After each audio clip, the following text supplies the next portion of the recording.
I'm Troy Holding. I'm the Director of Operations here at Recycle Utah, where we collect about 45 different items, and today I'm going to show you around. Down here we have our metal bin, where we accept anything that is non-hazardous and about 75% metal. Next we have aluminum cans, which is just like your soda and pop cans. Then a new one to us is food waste. So we don't want any yard waste in here, but anything that you can eat can go in these bins to send off to become compost. And then on my right is our glass bin. This is all colors of glass.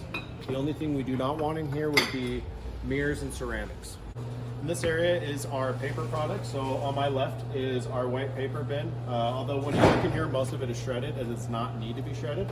Then on my right is our mixed paper bin. This is all your junk mail, newspaper, any kind of packaging paper can go in these bins over here. Okay, now we have our EPS styrofoam. This is any packaging styrofoam, so we do not want any to-go containers, styrofoam cups, meat trays in there, but any of your standard packing styrofoam we will accept. Then on my right is our cardboard collection. So this is any of your corrugated cardboard and paper boards. Now for plastics, on my right we have our soft plastics, which is going to be any of your films and plastic bags. Bubble wrap can go in there as well.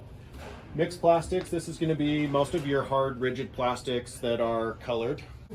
Then here we have number 2 HDPE. This is just going to be your foggy plastic, like what a milk jug is.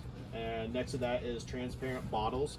We're specifically looking for number 1 PET in that bag. So none of the clamshells, those will end up in the mixed plastic, but if we can do the transparent bottles over here, that helps us. So we also accept planter pots.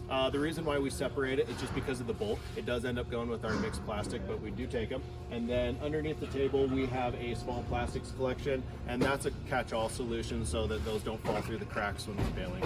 So our ski and snowboard collection and ski poles, while there's no true recycling for this kind of equipment, we do encourage people to come in if they want to do art projects, ski fences, Adirondack chairs, and so on. Some of these are still skiable, although some of them are just good for art. This is our charm item. This is the hard to recycle materials. So you're gonna have everything here from Brita filters, contact lenses, oil care, cell phones, printer cartridges, CDs, batteries. And then we do have a couple materials here that are just for proper disposal, which is gonna be your PFAS ski wax, the mercury collection, and then the CFL light bulb collection as well is for proper disposal. Continuing with the charm items, so we have batteries. We do sort them into 2 different categories. We have kind of our all other bin, which is going to be like nickel cad, nickel metal, and alkaline batteries. And then we have lithium, which is going to be lithium, and then also flat batteries like a watch battery.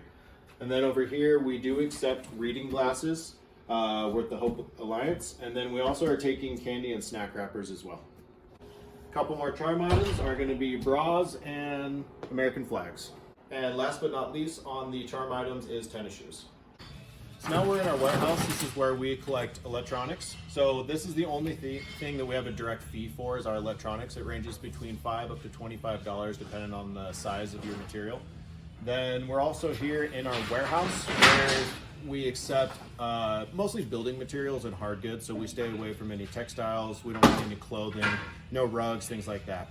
And to go along with our proper disposal, we are accepting the camp propane and barbecue propane canisters as well as fire extinguishers. And then you can see over here, we also have the 4-foot CFL bulbs so that we can dispose of these properly and they don't end up in the landfill. So that's a pretty good rundown on everything that we take here at Recycle Utah. We do encourage you to come in with your materials sorted, but if you have questions, grab any of the staff in the lot.